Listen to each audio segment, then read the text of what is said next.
The moment those fake officers stopped his son, everything changed. What looked like a normal HOA warning was about to turn into a shocking mistake no one expected. Ethan watched from his porch as two men in cheap uniforms blocked his teenage son near the mailbox, flashing badges that felt wrong.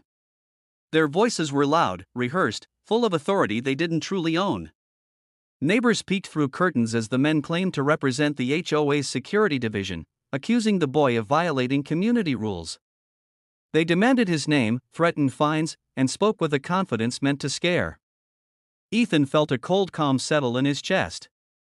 He had seen false authority before. He didn't rush. He didn't shout. He simply walked closer, listening carefully. The uniforms lacked proper insignia.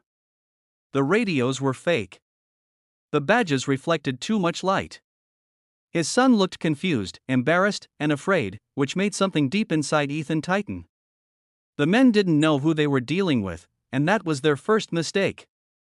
Ethan gently placed a hand on his son's shoulder and asked one simple question that froze the air around them. "Who exactly sent you?" The men exchanged a glance. Something wasn't right. And as the neighbors leaned in, Ethan knew this moment would reveal far more than a fake rule enforcement. It would expose how far power-hungry people would go when they thought no one would stop them. The truth was about to surface, and it wouldn't be quiet. The fake officers doubled down, unaware they were sinking deeper. They believed intimidation would end the conversation, but it only sharpened it. One man stepped forward, claiming the HOA had expanded enforcement due to recent complaints. His tone was smug, practiced, almost theatrical. He warned of legal action, suspension of privileges, and public reporting. Ethan noticed how carefully vague the threats were. No documents. No official IDs. Just pressure. The neighbors murmured. Someone recorded on a phone. Ethan asked them to show authorization papers. They refused, insisting residents weren't entitled to see them. That was the second mistake. Ethan calmly asked for their names.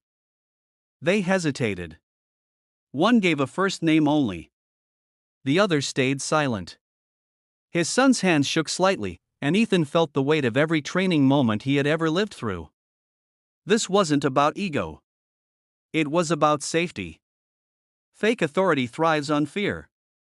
Real authority stands on clarity. Ethan asked them to step back from his child. They refused again. The air tightened. A neighbor spoke up, questioning the uniforms. The men grew defensive, louder, more aggressive in posture. That was when Ethan's calm became unmistakable. He told his son to go inside. The men objected. Ethan didn't argue. He simply stated that the conversation was over. The fake officers scoffed, warning they'd escalate. Ethan nodded, as if agreeing.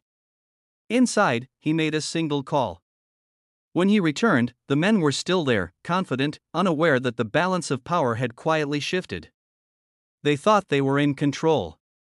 They had no idea the next words spoken would end their performance completely. When Ethan spoke again, his voice carried a weight the men couldn't ignore. It wasn't louder. It was steadier. And that changed everything. He asked them once more to identify their department and supervising authority. This time, he recorded openly. The men stiffened. One muttered something about HOA bylaws. Ethan thanked them for confirming they weren't law enforcement. Silence followed. Neighbors leaned closer. Ethan explained, calmly, that impersonating authority was not only unethical, but serious. The men laughed nervously, insisting they were community appointed. Ethan nodded again, then said words that landed like a locked door. "You are done speaking to my family." He didn't threaten. He didn't posture. He simply stood between them and his property. One man stepped back instinctively. The other glanced down the street, suddenly unsure. Ethan offered them one chance to leave peacefully. Pride made them hesitate. That hesitation cost them. A real patrol car turned onto the street, responding to Ethan's call. The fake officers stiffened. Their confidence cracked. The neighbors whispered. When the real officer stepped out and asked what was going on, the men tried to explain, talking over each other. Ethan waited. Then he introduced himself fully, including his background, calmly and respectfully. The officer's posture changed. The tone shifted. Questions became precise. IDs were requested. The fake badges were examined. The men's story unraveled fast. What began as HOA intimidation was now something else entirely. The officer asked the men to step aside. Their authority vanished instantly. And as they stood there, exposed and shrinking, they finally realized they had crossed a line that couldn't be talked away. The truth came out piece by piece, and it wasn't kind to them. Every word the officer spoke stripped away their false confidence. They admitted they were hired by a small HOA faction to enforce compliance. No legal backing. No training. Just pressure and fear tactics. The officer explained calmly that their actions could have serious consequences. Neighbors listened in stunned silence. Ethan's son watched from the doorway, eyes wide but steady now. Ethan stood quietly, letting the process work. There was no satisfaction in this, only relief. The officer asked Ethan about his background, and he answered honestly. Years of service. Discipline. Accountability. The officer nodded with respect. The fake officers avoided eye contact now. The reality had settled in. This wasn't a game. They were escorted away from the property, their voices gone, their presence reduced to a warning example. The HOA's power play had collapsed in public view. As the patrol car drove off, the street felt different. Lighter. Neighbors approached Ethan, thanking him for standing up. He didn't accept praise. He simply said no one should ever feel unsafe in their own neighborhood. That night, messages spread fast. The HOA called emergency meetings. Lawyers were mentioned. Policies were questioned. What had been hidden behind rules and intimidation was now exposed. And it all started because two men thought a uniform and a badge could replace truth. They were wrong. And the consequences were only beginning. The HOA tried to recover, but the damage was already done. Fear had changed sides, and control slipped through their fingers. Official notices went out, carefully worded, full of apologies and explanations. The HOA denied direct involvement, but residents knew better. Meetings filled with anger, not obedience. Ethan never attended. He didn't need to. His message had already landed. His son returned to school with his head high, the story spreading beyond the neighborhood. Parents talked.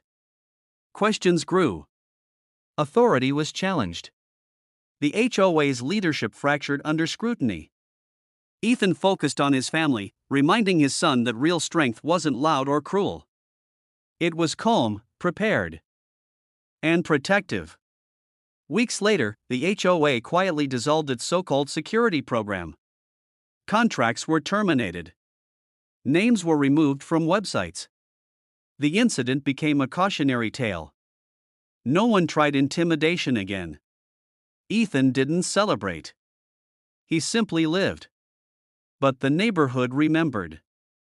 They remembered the moment false power met real accountability. They remembered how quickly fear changed when truth arrived.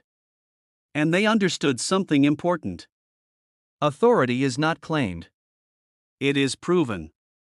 And when it's fake, it collapses the moment someone stands firm enough to question it. Time passed, but the lesson stayed. What happened reshaped more than HOA rules. It reshaped trust. New leadership formed, transparent and cautious. Residents demanded clear boundaries. The neighborhood felt safer, not because of enforcement, but because of awareness. Ethan's son grew more confident, understanding that standing up didn't always mean fighting. Sometimes it meant knowing when to speak and when to stay calm. Ethan watched quietly, proud but grounded. He never mentioned his past unless asked. He didn't need to. His actions spoke clearly enough. The story reached other communities, shared online, discussed in meetings far away. Fake authority was questioned everywhere. And that was the real impact. Not embarrassment. Not punishment. Awareness. Ethan knew he hadn't just protected his family. He had interrupted a pattern. And patterns, once broken, are hard to rebuild. The neighborhood moved forward with a deeper understanding of rights and respect. And it all traced back to one moment when someone tried to scare a child and failed. In the end, the truth stood quietly where fear once shouted, and that silence was stronger than any threat. Ethan never wanted attention. He wanted safety. He wanted his son to know that protection doesn't always look dramatic. Sometimes it looks like patience, clarity, and knowing exactly who you are. The HOA learned that power borrowed from lies never lasts. Neighbors learned that asking questions matters. And his son learned something he would carry forever. When the world tries to push you down, stand steady. You don't need to raise your voice.